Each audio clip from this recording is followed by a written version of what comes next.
I talked about Texas A&M yesterday and gave you my record prediction for them, that being 10 wins, 6 of which come in SEC play. 2 losses. Those losses, just to be specific with all of you, are to LSU on the road and then rival Texas on the road. A lot of A&M players at SEC Media Days have been talking about how they think that they can't wait to go up to Texas, and they can't wait to. I saw, I think Will Lee the third even said he can't wait to beat them this year.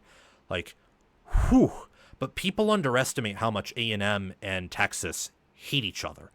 Not going to go off on a tangent here, but they hate each other. The Lone Star Showdown is one of those rivalries that is not quite the game, but it's close to the Iron Bowl, if not right there. The game just wasn't played in so long between the Aggies and the Longhorns that we forgot about that. Or not we, I didn't, but others did. And obviously, I think that 10 wins and a 6-2 SEC record will be enough to get A&M in the college football playoff. And I want to expand more on my thought process behind why I'm confident in A&M this year. And my answer to that's Mike Elko. Have you heard of Mike Elko? Do you want a side? Do you want your main course to be Mike Elko? Because this is the guy who brought Duke back, or brought them to levels that we hadn't seen since the peak David Cutcliffe years. In year 2, what did Duke do? With injuries, they went 8-5. My memory serves me correctly. With injuries, they were beating Florida State at the half, who went 13-0. They crushed Clemson in week 1. Won the turnover battle by a wide margin, and won, I think final score was 28-7. Just kind of game-controlled Clemson from start to finish there.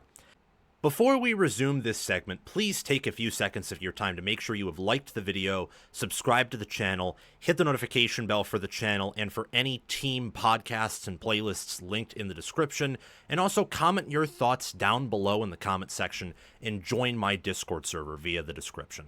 All of those things I just asked you to do are completely free, and they sign you up for things related to my channel, or they don't sign you up for anything. No cost to you, and all the benefit to you because we release daily college football content here on College Football with Sam. If you want to support the channel monetarily, sign up for a YouTube membership, or check any other links in the description for my merchandise store and Patreon page. Thank you very much, and let's get back to the segment. And now, instead of having Duke's talent and Riley Leonard, who's a wonderful player to watch but limited, you have A&M's talent. You have a top 10 talent roster. You have a quarterback in Marcel Reed who is young and probably has a higher ceiling than Riley Leonard does. You play in the SEC. You have far more resources. So even though A&M is not at the top of the SEC pecking order, clearly, they are closer to the top of the SEC pecking order than Duke is.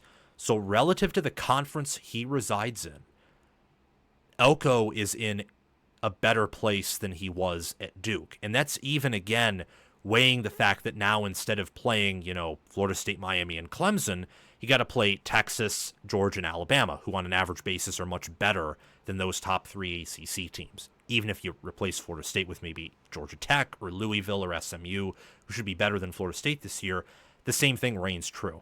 So Elko has, I think, a very real opportunity with his coaching, with his staff, and the fact that he is at one of the better SEC programs to break through in a major way. And let's look at their schedule here. I talked about this yesterday. This is a schedule that is one of the easier SEC schedules, especially when you look at only conference wins. And because of the Notre Dame non-conference game, A&M, even if they shouldn't be, depending on how close the 3 losses would be if they, go 9-3, would still be in that playoff conversation. And maybe they go 9-3, but they go 7-2, lose to Notre Dame, and then lose to, at LSU or at Texas, and they go to Atlanta, and they play for the SEC championship game. If they win, they're in. If they lose, and it's competitive, that actually would add to their resume because it's an extra game that wasn't planned, and they'd likely play either Texas again or Georgia, a team they hadn't already faced, and make it competitive. They play UTSA week 1, Utah State week 2. They should blow both of those teams out. They get Notre Dame on the road in week 3. And I will tell you that A&M returns 72% of their production. Notre Dame's about in the mid-50s there. A&M has a returning starting quarterback. Notre Dame does not. And yes, while people are praising C.J. Carr and are very high on him, and I am too long term. He's coming off of an injury that sidelined him for the entirety of last year. Is he physically a redshirt freshman or a true freshman, or what is he? I think at the end of the year he'll be really good, but this early in the year, when it will only be their second game, I don't know what to tell you. And they're changing defensive coordinator too, and they lose much of their defensive line. They lose some depth off their offensive line, although their starters I think will be better than they were last season. And A&M's played them before, and that's going to be a spot for revenge, I think, for A&M. And that's going to be a game that's competitive, but it's far from a guaranteed win for Notre Dame. Maybe they flip that game. Now you're 3-0, and that's what I'm predicting. Off their Week 4 bye, you get Auburn in Week 5. Week 6, Mississippi State at home. Week 7, Florida at home. 3 road games in a row is a blessing. Even though you have 3 home games in a row, and then you have 3 road games in a row after that, at least there's a bye dividing those 3 road games in a row. After Florida at home, you travel to Arkansas Week 8, to LSU Week 9, and off the Week 10 bye, you play at Missouri Week 11. I think A&M here will lose 1 or 2 games at most in this stretch. They could lose more, but I'm telling you what I think here. I don't think Auburn's a good matchup for them. Auburn's strength this year will probably be in the trenches, and A&M's better. Auburn will also be strong at wide receiver. It's really, for me, line of scrimmage and wide receiver when I look at Auburn. A&M doesn't have the receivers Auburn does, but they have a more proven quarterback, better running backs, an even better O-line. They have a better defensive line, and they have a better defensive backfield. And they're at home, and it's off a bye, whereas Auburn is not off of a bye. Not a good matchup. Mississippi State's trash, and now they host them instead of playing against them on the road like they did last year. Florida at home. Do you think Elko or Napier is the better coach? And do you think that DJ Lagway is good enough to carry an inferior roster to a victory in Kyle Field on the road, especially if this is going to be a night game? And it won't be a noon game. This will be a 3:30 game or later. It'll amplify the environment. And Elko is a defensive mastermind. So it'd be one thing if this was it would be one thing if this were 2 offensive coaches going at each other, because then they wouldn't be directly punching at each other. They'd be punching at the coordinators. But these are head coaches whose decisions on the sides of the ball that they are experts in will go head to head. I like Elko as a defensive coach more than I do Napier as an offensive coach. So that is more likely a win than a loss in my mind. At Arkansas will be tough. It's a rivalry game. It's actually played in Fayetteville from what I understand this year. And then Week 9 at LSU, I think they're going to drop one of the Florida, Arkansas, and LSU games, if I'm being honest. I'm picking it to be LSU. After their Week 10 bye, they play at Missouri. Could be a loss, but could also be a win. South Carolina Week 12, that's a revenge game, and A&M returns a lot more than South Carolina and has a better roster. Week 13 against Samford, it's an FCS game. They're going to win by 30 or 40 points, even if most of their starters aren't playing for the second half. And then against Texas in Week 14, it's a rivalry game. It's a revenge spot. And I know A&M returns more, so these teams should converge.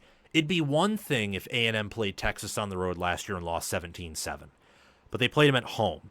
So I think there's a chance that A&M may be catching up to Texas in power ratings, and having more experience is somewhat canceled out by, instead of this game being played in Aggie land, it's now being played in Austin. So I would peg that as a loss. That's the most likely loss that A&M could suffer this year. I'm high on everything with A&M, though, except for tight end, defensive end, and special teams. And I'm not negative on D end and special teams. I just don't think that I'm stronger on A&M there than the average analyst is, or the research that I have found. Like, I'm not projecting them to outdo their past performances there, or what they return, or what they bring in. A tight end's an area I would be concerned with, but at the same time, if you're good everywhere else on offense, well, you can mitigate that. It's not offensive line, it's not receiver. You don't have as many tight ends as you do wide receivers or O-line. Still an important position, but we're not asking A&M to win the national title here, or for anyone in that room to beat Brock Bowers. I think this team can go 12-0. Realistically, because of where the Texas game is at, and the back-to-back road stretch between Arkansas and LSU, the Week 3 road trip to Notre Dame, and the fact that you have, South Carolina and Florida on your schedule, who should have amazing QBs, you will drop a game. Maybe there's a way you don't, which is why I include the 12-0 possibility. But I think 11-1 is the realistic ceiling. Realistic floor is repeating last season, going 8-4. If everything falls off the rails, it could be 7-5. This is the 9th toughest schedule per FPI, and again, the Aggies return 72% of their production, which is 7th. Their preseason S&P Plus rating is a 17.2, which is 15th. I believe that the following players for A&M have a shot to be All-Americans. The following players. Just pay very close attention. Armaj Reed-Adams, Chase Basantis, Trezon III, Demetrius Crownover. You also have Albert Regis. You have Tyler Onyedim. You have Cassius Howell. Those are all offensive or defensive linemen. Now, there are more who could be All-Americans. I think that one of the running backs could be. I believe that you have some linebackers that could be, like, Scooby Williams, for example. But A&M is strong in the trenches, and they have a good coaching staff. That, plus being top 10 in returning production and having the talent roster they do, and the way their schedule lines up where it's not an Oklahoma or Florida level difficult schedule, gives me absolute confidence that this team is a legitimate college football playoff contender. Thank you for watching College Football with Sam. Make sure that you've liked the video, subscribed to the channel, hit the notification bell for the channel and team playlists and podcasts in the description, join the free Discord server where we talk college football 24/7, and have commented your thoughts down below. Check out the description for any ways you can support the channel monetarily. Everything else I've asked you to do is completely free, and your support means the world to me. We're trying to become the next big thing on college football YouTube. 6-figure subscribers, maybe 1 million one day. I think we can do that. And also check out any videos or playlists, anything in these columns right here, where there will be videos and playlists. Yeah, you get the point. Have a fantastic day, and I will see you in the next one.